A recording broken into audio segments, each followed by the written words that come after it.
Divorce நம்ம இந்த சேனலில் job openings job related videos மட்டும்தான் அப்லோட் பண்ணோம். ஸோ ஜாப் தேடிட்டு இருக்கவங்க தான் நம்ம சேனலில் அதிகமாக வியூவர்ஸாக இருப்பீங்க, உங்களுக்கு யூஸ்ஃபுல்லாக இருக்கணும்னு சொல்லிட்டு ஒரு நியூ ஸ்டெப்பாக புது முயற்சி ஒவ்வொரு கோர்சஸ் பற்றியும் இந்த மாதிரி பேசிக்காக கவர் பண்ணலான்னு இருக்கோம். இது கண்டிப்பாக உங்களுக்கு இன்டர்வியூ டைமில் வந்து யூஸ்ஃபுல்லாக இருக்கும் நம்புகிறோம். ஸோ இதே மாதிரி இதை தொடர்ந்து software hardware courses and maintenance courses and soft service courses அப்புறம் சேஃப்டி கோர்சஸ் இதெல்லாம் வரப்போகுது. ஸோ அது போக பர்டிகுலராக நீங்கள் ஏதாவது கோர்சஸ் தெரிஞ்சுக்கணும்னு நினச்சிங்கன்னா நீங்கள் கமெண்ட் பாக்ஸில் கமெண்ட் பண்ணலாம், அதையும் நாங்கள் கவர் பண்ண பார்க்குறோம். ரெகுலராக வந்து ஜாப் ஓப்பனிங்ஸ் வீடியோஸ் வந்து வரும் அண்ட் சைட் பை சைடு வந்து இந்த மாதிரி கோர்சஸோட வீடியோஸும் வந்து அப்லோட் பண்ணுவோம். ஸோ நீங்கள் வியூவர்ஸ் வந்து உங்களுக்கான இதை நீங்கள் சூஸ் பண்ணி நீங்கள் அதை யூஸ் பண்ணிக்கலாம். ஸோ நீங்கள் ஜாப் தேடிட்டு இருக்கீங்க அப்படின்னா நீங்கள் நம்ம சேனலை வந்து சப்ஸ்கிரைப் பண்ணிக்கோங்க. அண்ட் இந்த மாதிரி கோர்சஸை நீங்கள் பார்க்கணும் அப்படின்னாலும் நீங்கள் நம்ம சேனலை சப்ஸ்கிரைப் பண்ணி வச்சுக்கோங்க. அப்போ தான் நாங்கள் போகிற வீடியோஸ் வந்து உங்களுக்கு நோட்டிஃபிகேஷனில் வரும். ஸோ இந்த வீடியோவில் வந்து நம்ம யூனிக்ஸ் ஆப்ரேட்டிங் சிஸ்டம் பற்றி தான் நம்ம பார்க்க போகிறோம். ஸோ அதோட இன்ட்ரடக்ஷன், ஸோ ஃபியூச்சர்ஸ் அண்டு யூனிக்ஸ்க்கும் விண்டோஸ்க்கும் உள்ள டிஃப்ரென்ஸ், அப்புறம் யூனிக்ஸோட பேசிக் கமாண்ட்ஸ் இதை தான் கவர் பண்ண போகிறோம். ஸோ உங்களுக்கு யாருக்கும் வந்து யூனிக்ஸ் பற்றி நீங்கள் தெரிஞ்சுக்கணும் அப்படின்னா இந்த வீடியோவை கண்டினியூ பண்ணுங்கள். இந்த கோர்சஸ் வந்து நீங்கள் பாருங்கள், உங்களுக்கு கண்டிப்பாக வந்து இன்டர்வியூ டைமில் வந்து இது கண்டிப்பாக உங்களுக்கு யூஸ்ஃபுல்லாக இருக்கும். ஹலோ ஃப்ரெண்ட்ஸ், இன்னைக்கு செஷனில் நம்ம என்ன பார்க்க போகிறோம்னா யூனிக்ஸ் ஆப்ரேட்டிங் சிஸ்டம் பற்றின ஒரு பேசிக் அண்டர்ஸ்டாண்டிங் தான் பார்க்க போகிறோம். யூனிக்ஸ் ஆப்ரேட்டிங் சிஸ்டம்னா என்ன, அதோட ஃபீச்சர்ஸ் என்னென்ன, அண்ட் அதுக்கும் விண்டோஸ்க்கும் உண்டான கம்பேரிசன், இதெல்லாம் தான் பார்க்க போகிறோம். ஃபர்ஸ்ட் ஆஃப் ஆல், ஒரு ஆப்ரேட்டிங் சிஸ்டம்னா என்னென்னா நம்ம ஹியூமனுக்கும் கம்ப்யூட்டருக்கும் உண்டான இன்டர்ஃபேஸ் தான் வந்து ஆப்ரேட்டிங் சிஸ்டம். இப்போ ஒரு ஹியூமன் வந்து ஒரு பிசி வாங்குறோம்னா நம்ம சொல்கிற ஆக்ஷன்ஸ் வந்து அந்த பிசி வந்து பெர்ஃபார்ம் பண்ணணும். ஸோ நம்ம வந்து நார்மலி பிசியோட ஹார்ட்வேர்ஸ், கீபோர்ட், மவுஸ் இது வழியாக இன்புட் கொடுப்போம். அந்த இன்புட்டை பேஸ் பண்ணிட்டு சாஃப்ட்வேர் வந்துட்டு அவுட்புட் தரணும். ஸோ இந்த என்டையர் ஜேர்னியையுமே கண்ட்ரோல் பண்ணுறது இந்த ஆப்ரேட்டிங் சிஸ்டம் தான்.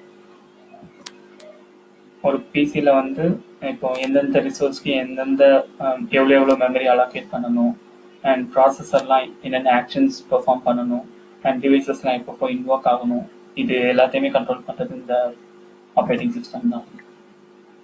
ஆப்ரேட்டிங் சிஸ்டம்ல நிறைய டைப்ஸ் இருக்கு, யூனிக்ஸ், விண்டோஸ், உபுண்டு அப்படின்னு. அது லைக் யூனிக்ஸ் வந்து கொஞ்சம் ஓல்டர் தான், 1960s இன்ட்ரடியூஸ் ஆனது. அண்ட் ஆனால் இன்னுமே நிறைய கம்பெனிஸ்ல இது யூஸ் பண்ணிட்டு தான் இருக்காங்க. அண்ட் யூனிக்ஸ் வந்து ஒரு multi user, multi tasking, multi processing operating system. அப்படின்னு என்னன்னா ஒரே டைம்ல நிறைய யூசர் லாகின் பண்ணி நிறைய ப்ராசஸ் பெர்ஃபார்ம் பண்ணலாம் at the same time. And இது வந்து ஒரு கமாண்ட் லைன் இன்டர்பிரட்டர் தான், எல்லாமே கமாண்ட் வழியாக தான் நடக்கணும். நிறைய யூனிக் கமாண்ட்ஸ் இருக்கு, கமாண்ட் வழியாக தான் இதை இன்ஸ்ட்ரக்ட் பண்ண முடியும். இது வந்து ஒரு open source operating system and இதுக்கு லைசன்ஸ் எதுவுமே தேவையில்லை. ஃபீச்சர்ஸ் எடுத்துக்கிட்டோம்னா இது வந்து மல்டி யூசர்னா சேம் டைம் வந்து நிறைய யூசர்ஸ் லாகின் பண்ணி ஒர்க் பண்ணலாம். நிறைய process at the same time சைமல்டேனியஸாக நிறைய ப்ராசஸ் பண்ணலாம். ஹைரார்கிக்கல் ஸ்ட்ரக்சர் மீன்ஸ் இப்போ விண்டோஸில் வந்து எப்படி டெஸ்க்டாப், அதுக்குள்ள நிறைய சப் ஃபோல்டர்ஸ், அதுக்குள்ள நிறைய ஃபைல்ஸ், அந்த மாதிரி பிரான்ச் மாதிரி இருக்கும். ஸோ அதே போல தான் யூனிக்ஸ்லையும் மெயின் ஃபோல்டர் ஒன்று இருக்கும், அதுக்குள்ள நிறைய சப் ஃபோல்டர்ஸ் இருக்கும், அதுக்குள்ள நிறைய ஃபைல்ஸ், நிறைய சப் ஃபைல்ஸ், அது எல்லாமே இருக்கும். ஸோ அதுதான் ஹைரார்கிக்கல் ஸ்ட்ரக்சர். இது வந்து ஓப்பன் சிஸ்டம், இட் மீன்ஸ் அதுக்கு லைசன்ஸ் எதுவுமே தேவையில்லை, யாருனாலும் ஆக்சஸ் பண்ணலாம். போர்ட்டபிலிட்டினா இப்போ ஒரு அப்ளிகேஷன் வந்து இப்போ ஒரு பிசியில் ரன் ஆகிட்டு இருக்குன்னா யூனிக்ஸ் ஆப்ரேட்டிங் சிஸ்டம்ல இப்போ அந்த அப்ளிகேஷன் வந்து வேற ஒரு பிசிக்கு மாற்றணும்னா அது ரொம்ப ஈஸி. அண்ட் ப்ரோக்ராமிங் ஃபெசிலிட்டினா ஜாவா, சி எல்லாமே இதில் ஈஸியாக ஆக்சஸ் பண்ணிக்கலாம்.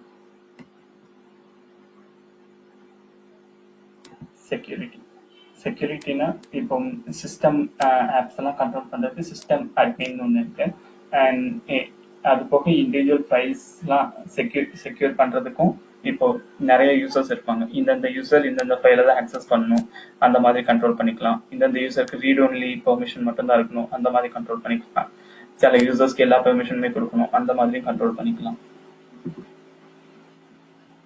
இப்போ யூனிக்ஸ் கமெண்ட்ஸ் நிறைய கமெண்ட்ஸை வந்து கொலைட் பண்ணி ஒரு ஃபைலில் போட்டும் கூட எக்ஸிக்யூட் பண்ணலாம். அப்படி எக்ஸிக்யூட் பண்ணும்போது ஒரு கமாண்டோட அவுட்புட் வந்து இன்னொரு கமாண்டுக்கு இன்புட்டாக கூட போகும். அந்த மாதிரி அந்த கான்செப்ட் தான் பைப்பிங்.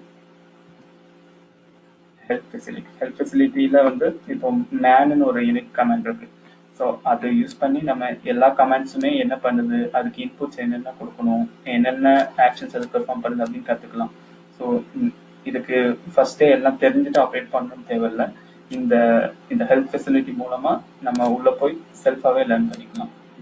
விண்டோஸ்க்கும் யூனிக்ஸ்க்கும் என்ன டிஃப்ரென்ஸ், என்ன கம்பேரிசன் இப்போ பார்க்கலாம். யூனிக்ஸ் வந்து ஒரு கமாண்ட் யூசர் இன்டர்ஃபேஸ். இதை வந்து கண்ட்ரோல் பண்ணுறது வந்து கமாண்ட் மூலமாக மட்டும்தான் கண்ட்ரோல் பண்ண முடியும். பட் விண்டோஸ் அப்படி இல்லை. விண்டோஸ்ல வந்து கிராஃபிக்கலாகவே எல்லாமே இருக்குது. இட்ஸ் மீன்ஸ் மவுஸ், கீபோர்டு இதெல்லாம் இருக்குது. மவுஸ் வச்சு நம்ம கிராஃபிக்கலாகவே விண்டோஸ் கண்ட்ரோல் பண்ணிக்கலாம். அண்ட் விண்டோஸ்லேயுமே கமாண்ட் வச்சும் கண்ட்ரோல் பண்ணுற ஆப்ஷன் இருக்கு கமாண்ட் ப்ராம்ப்ட் வழியா. ஸோ விண்டோஸில் வந்து போத் கிராஃபிக்கலும் இருக்குது, கமாண்டும் இருக்குது. யூனிக்ஸ் வந்து கமாண்ட் வழி மட்டும்தான், கிராஃபிக்கல் கிடையாது. யூனிக்ஸ் வந்து multi user multi tasking. Which means நம்ம முன்னாடி சொன்ன மாதிரி நிறைய யூசர் ஒரே டைமில் லாகின் பண்ணி நிறைய process at the same time perform பண்ணலாம். பட் விண்டோஸில் அப்படி இல்லை. இப்போ ஒரு சிஸ்டமில் வந்து அட்மின் யூசர் ஒன்று இருப்பாங்க, கெஸ்ட் யூசர் ஒன்று இருப்பாங்க. ஸோ 2 பேருமே at the same time login பண்ணிட்டு டாஸ்க் பண்ண முடியாது. ஸோ யாராவது ஒருத்தர் தான் அட் த டைம் லாகின் பண்ண முடியும். ஸோ அதனால அது சிங்கிள் யூசர் மல்டி டாஸ்க். ஒருத்தர் லாகின் பண்ணிட்டு மல்டி டாஸ்க் பண்ணலாம். இப்போ ஒரு ஃபைலை காப்பி பண்ணிட்டு இன்னொரு ஃபைல் எடிட் பண்ணலாம். ஸோ 2 யூசர் அட் த டைம்ல லாகின் பண்ணிட்டு ப்ராசஸ் பண்ண முடியாது. யூனிக்ஸ் வந்து ஓப்பன் சோர்ஸ், அதுக்கு லைசன்ஸ் எதுவும் கிடையாது. அண்ட் விண்டோஸ்க்கு வந்து லைசன்ஸ் இருக்கு, லைசன்ஸ்ட். யூனிக்ஸ்ல வந்து ப்ரோக்ராமிங் ஃபெசிலிட்டி சப்போர்ட் இருக்கு. ஜாவா, C++ எல்லாத்தையுமே ஈஸியாக சப்போர்ட் பண்ணும். அண்ட் விண்டோஸ்ல வந்து ஒரு தேர்ட் பார்ட்டி சாஃப்ட்வேர் தேவைப்படும். அதுக்கு ஜாவானா ஜாவா இன்ஸ்டால் பண்ணணும்.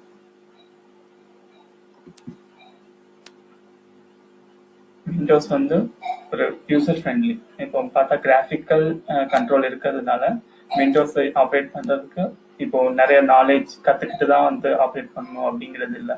ஸோ ஈவன் சின்ன குழந்தைங்க கூட ஈஸியாக ஆப்ரேட் பண்ணலாம். பட் யூனிக்ஸ் அப்படி இல்லை. அது வந்து கமாண்டை வந்து நம்ம தெரிஞ்சிருக்கணும்.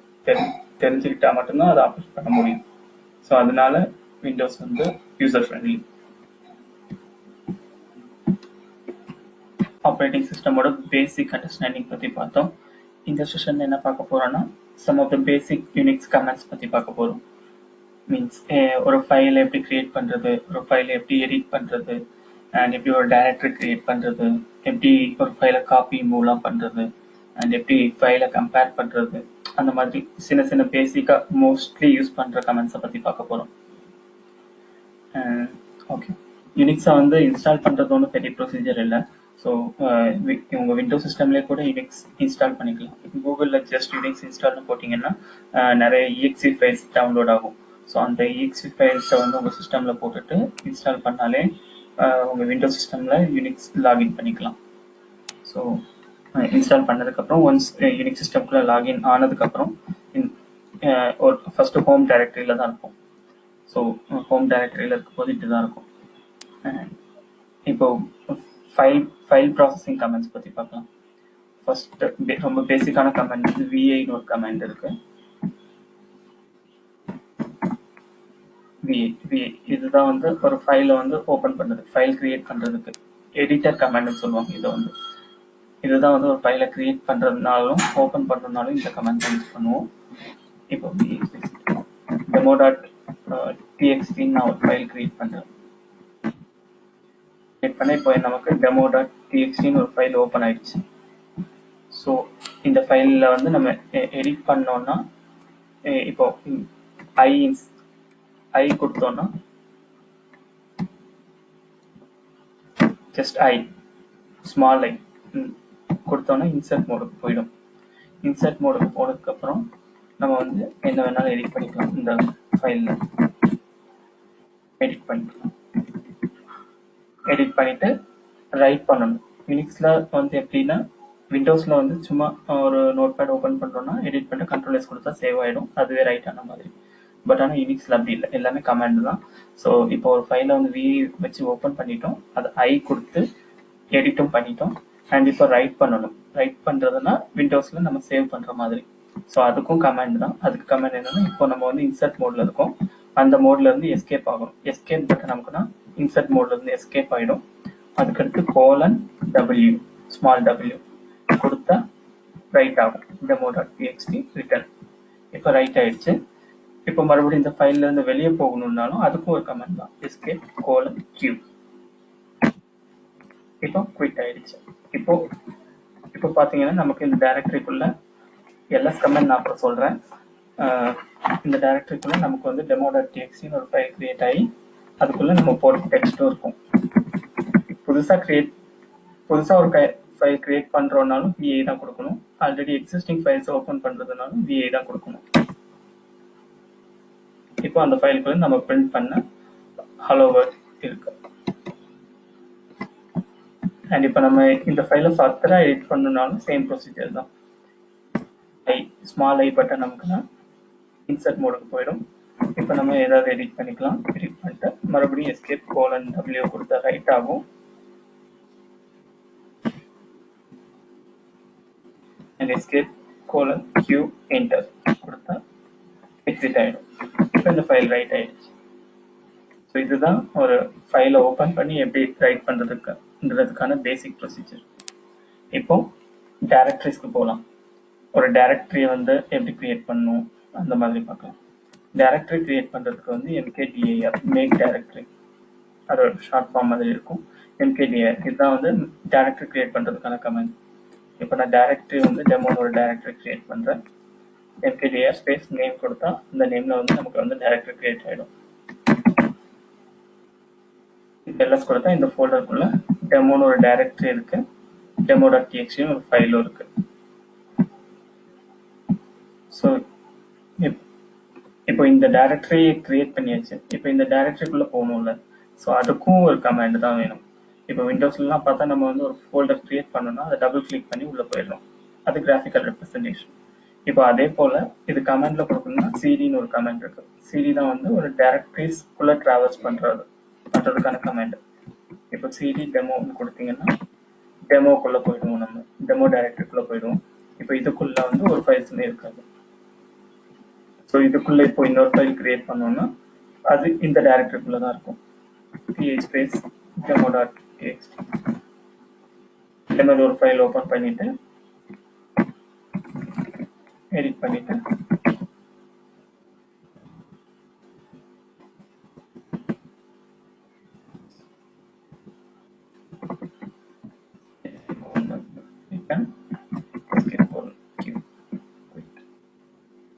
இதுக்குள்ளேயும் ஒரு demo.txt ஒரு ஃபைல் கிரியேட் பண்ணிட்டோம்.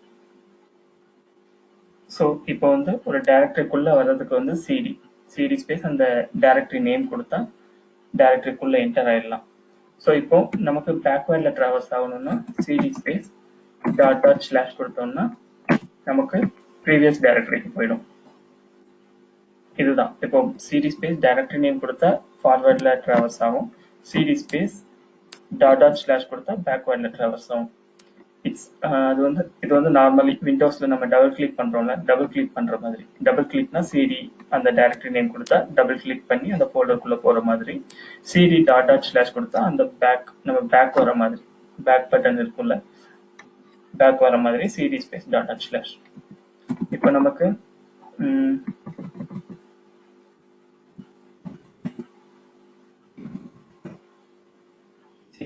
டெமோ டைரக்டரிக்குள்ள போயிட்டோம். இதுக்குள்ள இன்னொரு டைரக்டரி கிரியேட் பண்றோம். demo.1 demo1 ஒரு டைரக்டரி கிரியேட் பண்ணிருக்கோம். இப்போ இதுக்குள்ள டெமோ டைரக்டரி demo1 இருக்குது. ஸோ இப்போ demo1 போகணும்னாலும் சிடி demo கொடுத்தோம்னா demo1 போயிடும். இப்போ இது வந்து நியூ டைரக்டரி. இப்போ நமக்கு வந்து ஹோம் டைரக்டரிக்கு போகணும். இப்போ demo1 வந்து ஃபர்ஸ்ட் ஹோம் டைரக்டரி, அதுக்கு அப்புறம் சிடி கொடுத்து டெமோ கிரியேட் பண்ணியிருக்கிறோம். டெமோ டைரக்டரிக்குள்ள இந்த demo1 டைரக்டரி இருக்கு. ஸோ இப்போ நமக்கு இந்த demo1 டைரக்டரியில இருந்து டைரக்டா ஹோம் டைரக்டரிக்கு போகணும் அப்படின்னா என்ன பண்ணணும்னா சிடி ஸ்பேஸ் விண்டோஸ்ல என்ன பண்ணுவோம், ஜஸ்ட் 2 வாட்டி அந்த பேக் பட்டன் நமக்குன்னா ஹோம் டைரக்டரிக்கு போகணும். அதே போல சிடி ஸ்பேஸ் // 2 டைம்ஸ் ப்ரெஸ் பண்ணா நமக்கு வந்து ஹோம் டைரக்டரி வந்துடும். ஹோம் டைரக்டரி நம்ம கிரியேட் பண்ண டெமோ ஃபோல்டர் இதுதான் ஹோம் டைரக்டரி. ஸோ இப்படிதான் ஒரு டைரக்டரி கிரியேட் பண்ணிட்டு ஃபார்வர்ட்லையும் பேக்வேர்ட்லையும் ட்ராவல்ஸ் பண்ணிக்கலாம். ஸோ எல்எஸ் சொல்லியிருந்தேன். எல்எஸ்னா எதுக்குன்னா இப்போ எல்எஸ் வந்து ஒரு முக்கியமான கமாண்ட் தான். எல்எஸ் வந்து இப்போ ஒரு டைரக்டரிக்குள்ள வச்சு எல்எஸ் கொடுக்குறோம்னா அந்த டைரக்டரிக்குள்ள என்னெல்லாம் இருக்கு, என்னென்ன ஃபைல்ஸ்லாம் இருக்கு, என்னென்ன சப் டைரக்டரிஸ்லாம் இருக்கு அப்படிங்கறத லிஸ்ட் பண்ணும். LS is like list only, list பண்ணும். அண்ட் எல்எஸ்லேயே கொஞ்சம் நிறைய ஆப்ஷன்ஸ் இருக்கு. எல்எஸ்ங்கிறது ஒரு பேசிக் கமாண்ட். எல்எஸ்லேயே வந்து நமக்கு நிறைய ஆப்ஷன்ஸ் இருக்கு. மீன்ஸ் இப்போ நான் கொஞ்சம் நிறைய ஃபைல்ஸ் கிரியேட் பண்ணிக்கிறேன்.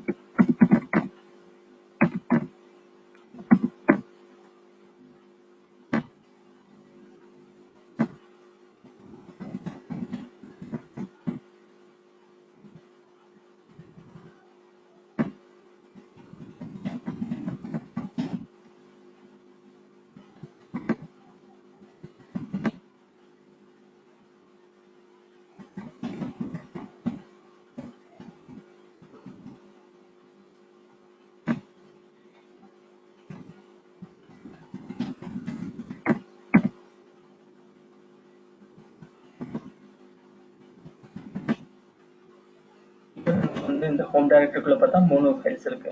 எல்எஸ் கொடுக்கும்போது எல்லாமே லிஸ்ட் ஆகும். ஸோ எல்எஸ்னா ஜஸ்ட் லைக் அது வந்து ஜஸ்ட் எந்தெந்த ஃபைல்ஸ் இருக்கு, எந்தெந்த டைரக்டரிஸ் இருக்குன்னு லிஸ்ட் பண்ணும். அதுல இப்போ எல்எஸ் -l -lன்னு கொடுத்தோம்னா அந்த ஃபைலோட என்டையர் டீடைல்ஸ். இதுல வெறும் எல்எஸ் கொடுக்கும்போது நமக்கு வந்து அந்த ஃபைல் நேம் மட்டும்தான் வரும்.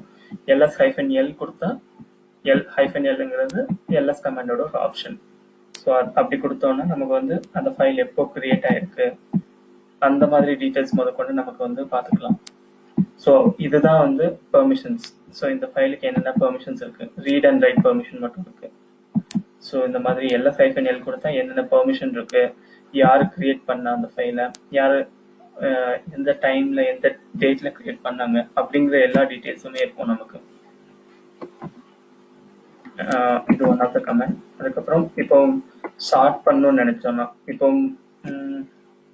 டைம் பேஸ் பண்ணிட்டு ஒரு ஃபைலை லிஸ்ட் பண்ணும், ஷார்ட் பண்ணும் அப்படின்னா அதுக்கு எல்பி -lp அப்படின்னு கொடுத்தோம்னா நமக்கு வந்து டைம் பேஸ் பண்ணிட்டு ஷார்ட் ஆயிடும்.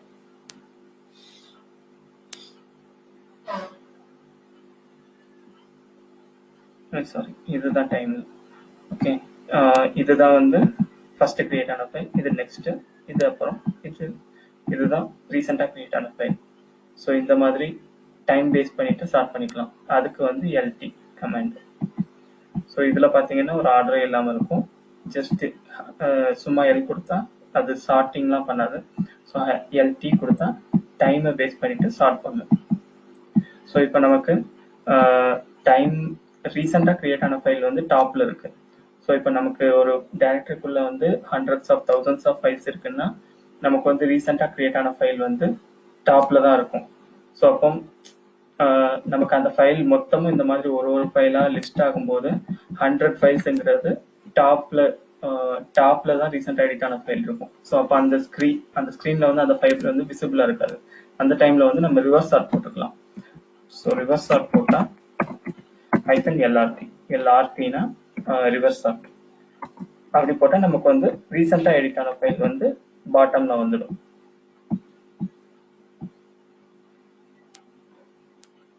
அது போல சைஸ் பேஸ் பண்ணிட்டும் இது சார்ட் பண்ணலாம்.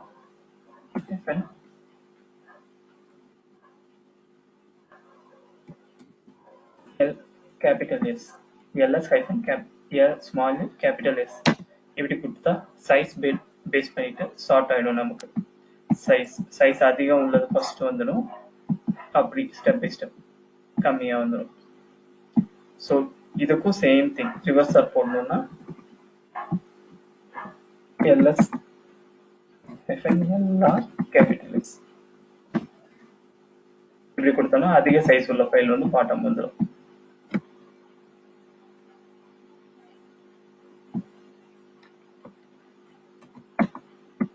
இன்னொரு ஆப்ஷன் கூட இருக்கு. சைஸ் வந்து இப்போ ஜஸ்ட் 11-15 இப்படின்னு சொன்னா நமக்கு ஒன்றும் புரியாது. ஸோ அதுக்கு ஹியூமன் ரீடபிள் ஃபார்ம்ல வேணும்னா LS-LH கொடுத்தா நமக்கு வந்து ஹியூமன் ரீடபிள் ஃபார்ம்ல வந்துடும் 12 KB.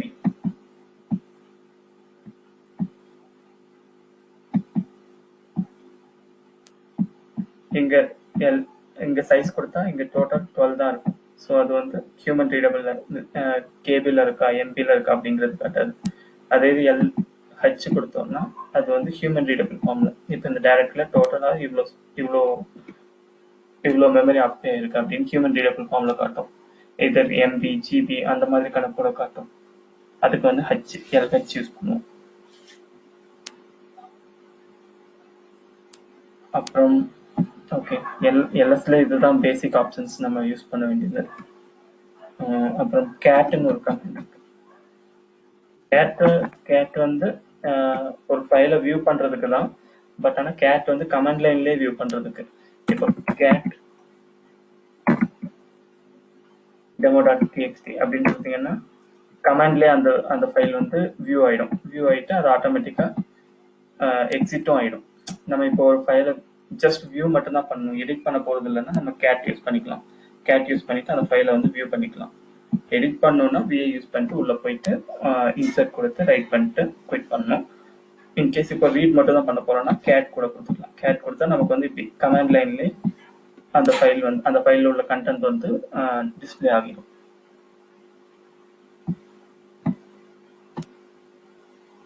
இப்போ ஒரு ஃபைல்ஸை எப்படி காப்பி மூவ் பண்ணலான்னு பார்க்கலாம்.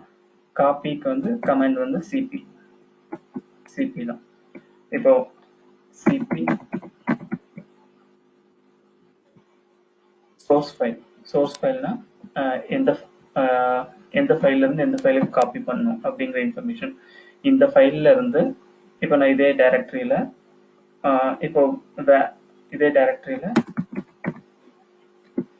demo5.txt அப்படிங்கிறதுக்கு சிபி கொடுக்குறேன்னா இப்போ 2 ஃபைல் இருக்கும். demo.txt ஒன்று இருக்கு, demo5.txt ஒன்று இருக்கு. demo.5ல உள்ள கண்டென்ட் demo5க்கு காப்பி ஆயிருக்கும்.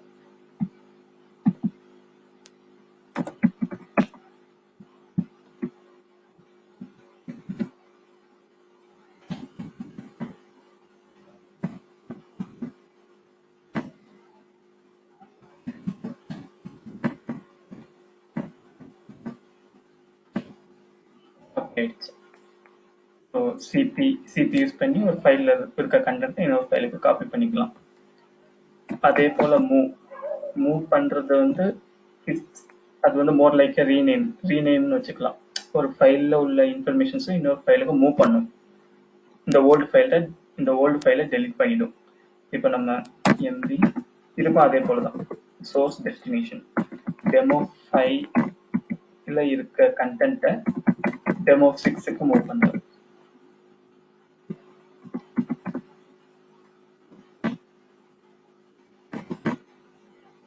இப்போ பாத்தீங்கன்னா நமக்கு 5 இருக்காது. demo5 வந்து முன்னாடி பார்க்கும்போது demo5 இருந்தது, காப்பி பண்ணி வச்சிருந்தோம்.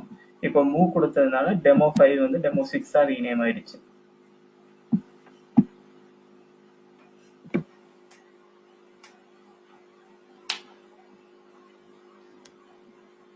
ஸோ இதுதான் காப்பி அண்ட் மூவ். காப்பிக்கு வந்து சிபி, மூவ்க்கு வந்து எம்பி. அண்ட் இப்போ ஒரு 2 ஃபைலை எப்படி கம்பேர் பண்றதுன்னு பார்க்கலாம். கம்பேர் பண்றதுக்கு vimdiffனு ஒரு கமாண்ட் இருக்கு. Sorry, vimdiff. vimdiff எந்த 2 ஃபைலை கம்பேர் பண்ணுமோ அந்த 2 ஃபைலோட நேம் கொடுத்தா போதும். demo.txt நான் demo3.txt கம்பேர் பண்றேன். இது கொடுத்தோம்னா 2 ஃபைலுமே நமக்கு இப்படி வரும். இந்த மாதிரி சிமிலாரிட்டிஸ் இல்லாதது வந்து ரெட் கலர்ல வரும்.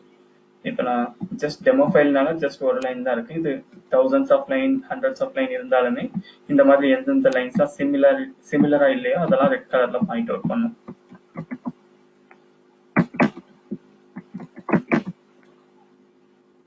இப்போ சேமான ஃபைல் நான் எடுத்து காட்டுறேன்.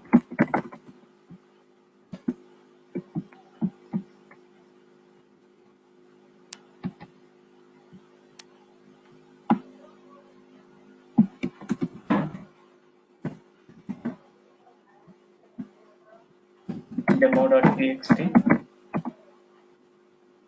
demo6.txt. இது ரெண்டுலையும் இப்போ சேம் கண்டென்ட் தான் இருக்கு. ஸோ இது எப்படி டிஸ்பிளே ஆகுதுன்னு பார்க்கலாம்.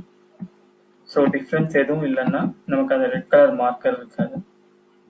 ஸோ இது போல தான் இப்போ சேம் ஃபைல் ரெண்டையும் கம்பேர் பண்ண போறோம்னா அதில் thousands of line, hundreds of line இருந்தாலும் சரி, டிஃப்ரென்ஸ் எதுவும் இல்லைன்னா அது வந்து ரெட் கலர் மார்க் காட்டாது. இப்போ hundreds of line ரெண்டு ஃபைல்லையுமே hundreds of line இருக்கு. ஆனால் ஒரே ஒரு லைன்ல மட்டும் டிஃப்ரெண்ட் இருந்தாலும் அந்த ரெட் கலர் மார்க்கர் வச்சு நம்ம ஈஸியாக பாயிண்ட் அவுட் பண்ணிக்கலாம். அகைன் இதுல இருந்து வெளியே வரதுக்கும் சேம் ப்ரொசீஜர் தான். escape:q, escape:q. Two files open ஆயிருக்கனால ரெண்டு வாட்டி :q கொடுக்கணும். ஸோ இதுதான் வந்து ஒரு ஃபைலை வந்து பேசிக்கா எடிட் பண்றது அண்ட் காப்பி மூவ் பண்றது, கம்பேர் பண்றதுக்கான கமாண்ட். இப்போ ஒரு ஃபைலை ஃபைண்ட் பண்ணணும். இப்போ நமக்கு ஒரு ஃபைல் நேம் தெரியும், ஆனா அது வந்து எந்த லொகேஷன்ல இருக்குன்னு தெரியாது. ஸோ அந்த மாதிரி கேஸ்ல கூட ஹேண்டில் பண்றது கூட இன்னைக்கு கமெண்ட்ஸ் இருக்கு. ஃபைண்ட்னு ஒரு கமெண்ட் இருக்கு. ஃபைண்ட்னு கொடுத்தோம்னா அதுக்கும் ப்ராப்பர் சின்டாக்ஸ் இருக்கு. Find dot type file name of the file கொடுத்தோம்னா நமக்கு வந்து அந்த ஃபைல் வந்து எந்த லொகேஷன்ல இருக்குன்னு தெரிஞ்சிடும்.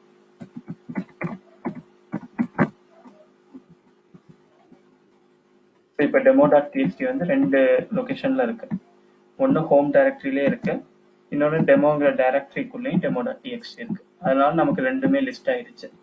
ஸோ இன்கேஸ் இப்போ நம்ம இதோட சின்டாக்ஸ் வந்து என்னன்னா ஃபைண்டு எந்த டைரக்டரியில சர்ச் பண்ணும். டாட் வச்சா நம்ம கரண்ட் டைரக்டரியில இருந்து எந்த டைரக்டரிலாம் இருக்கும் அந்த டைரக்டரி எல்லாத்துலயுமே சர்ச் பண்ணும். ஹைஃபன் டைப்புங்கிறது இப்போ எந்த டைப், இந்த கொடுக்க போற நேம் வந்து என்ன நேம், ஃபைலா டைரக்டரி அப்படின்னு டைரக்டரியை கூட இந்த ஃபைன் கமெண்ட் யூஸ் பண்ணி சர்ச் பண்ணிக்கலாம். எஃப்னு கொடுத்ததுனால நமக்கு இப்போ ஃபைலை மட்டும் எடுத்துட்டு வந்திருக்குது. ஹைஃபன் நேம் வந்து இந்த நேம்ல இருக்கான்னு சர்ச் பண்ணி இருக்குது. ஸோ இப்போ டைரக்டரி பத்தி பார்க்கலாம். இப்போ டெமோன்னு ஒரு டைரக்டரி இருக்கு, அதுக்குள்ள நான் இன்னொரு டைரக்டரி கிரியேட் பண்ணியிருக்கேன். demo6 வச்சு கிரியேட் பண்றேன். இப்போ நான் ஹோம் டைரக்டரிக்கு போயிடுறேன். ஹோம் டைரக்டரிக்கு போயிட்டு இப்போ எனக்கு என்னோட இன்டென்ஷன் என்னன்னா, இப்போ அந்த demo6ன்னு என்கிட்ட ஒரு டைரக்டரி நேம் இருக்கு, ஆனா அது எந்த லொகேஷன்ல எக்ஸாக்டா இருக்குன்னு தெரியாது. ஸோ அப்போ find dot hyphen type d, ஏன்னா இது வந்து டைரக்டரியை தான் சர்ச் பண்ண போறோம், அதனால d. முன்னாடி வந்து நம்ம ஃபைல் நேம் இங்க கொடுத்தோம், ஃபைல் நேம் நமக்கு தெரியும், அதனால hyphen type f கொடுத்தோம். இப்போ நமக்கு டைரக்டரி நேம் தான் தெரியும், டைரக்டரி நேம் வந்து நமக்கு demo6, அதனால டைப் வந்து d னா டைரக்டரி கொடுத்துட்டு hyphen name of the directory, இது வந்து என்னன்னா demo6. இப்போ நமக்கு கரெக்டா அது அந்த பாத்தை கொடுக்கணும், டெமோக்குள்ள demo6 இருக்கு அப்படின்னு. ஸோ இது ஜஸ்ட் நார்மல் தான். இப்போ இந்த demo6 வந்து எத்தனை டைரக்டரிஸ்க்கு அங்க இருந்தாலும், ஹண்ட்ரட்ஸ் ஆஃப் சப் டைரக்டரிஸ்க்குள்ள போய் இருந்தாலும் அது கரெக்டா அந்த பாத்தை வந்து பாயிண்ட் அவுட் பண்ணிடும். ஸோ அப்புறம் இதுல இன்னொன்று கூட இருக்கு. இப்போ நமக்கு டாட் வச்சோம்ல, ஃபைன் டாட் வச்சோம், டாட் வச்சதுனால நமக்கு ஹோம் டைரக்டரியில இருந்து சர்ச் பண்ண ஆரம்பிச்சிருச்சு. இப்போ டாட்டுக்கு பதிலாக demo6 டைரக்டரிக்குள்ள நம்ம சர்ச் பண்ண போறோம். hyphen type file.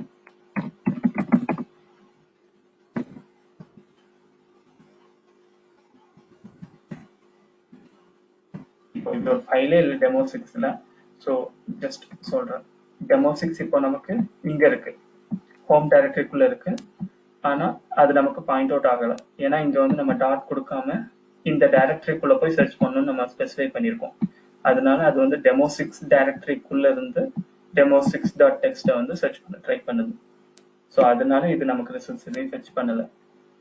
இதே சேம் கமாண்டை இப்போ நான் டாட் வச்சு கொடுத்தா எனக்கு ரிசல்ட்ஸ் வரும்.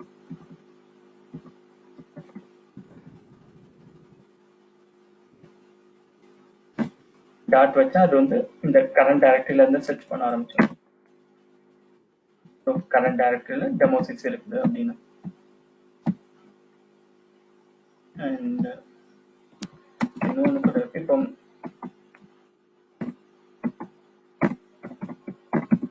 நமக்கு ஃபைல் நேம் எக்ஸாக்டா தெரியாது அப்படின்னா கூட ஜஸ்ட் எனிதிங். இப்போ நமக்கு ஒரு .txt ஃபைல ஃபுல்லா லிஸ்ட் பண்ணும், இல்லைன்னா .java ஃபைல ஃபுல்லா லிஸ்ட் பண்ணும் அப்படின்னா ஜஸ்ட் ஸ்டார். அந்த ஃபைல் நேம்ல என்ன வேணாலும் இருக்கலாம், ஆனா எண்ட் ஆயிருக்கிறது வந்து ஜாவாவால எண்ட் ஆயிருக்கணும். ஜாவா ஆர் txt அப்படி கொடுத்தோம்னாலும் நமக்கு வந்துடும். txt ஃபைல்ஸ் ஃபுல்லா லிஸ்ட் ஆகும். txt ஃபைல்ஸ் இந்த ஹோம் டைரக்டரியில இருந்து டாட் வச்சதுனால ஹோம் டைரக்டரியில இருந்தே அது வந்து சர்ச் பண்ணியிருக்குது. டெமோக்குள்ள demo.txt இருக்கு, demo2.txt இருக்குது. இப்போ நம்ம ஒரு ஜாவா ஃபைல் கிரியேட் பண்ணிக்கலாம் வேணும்.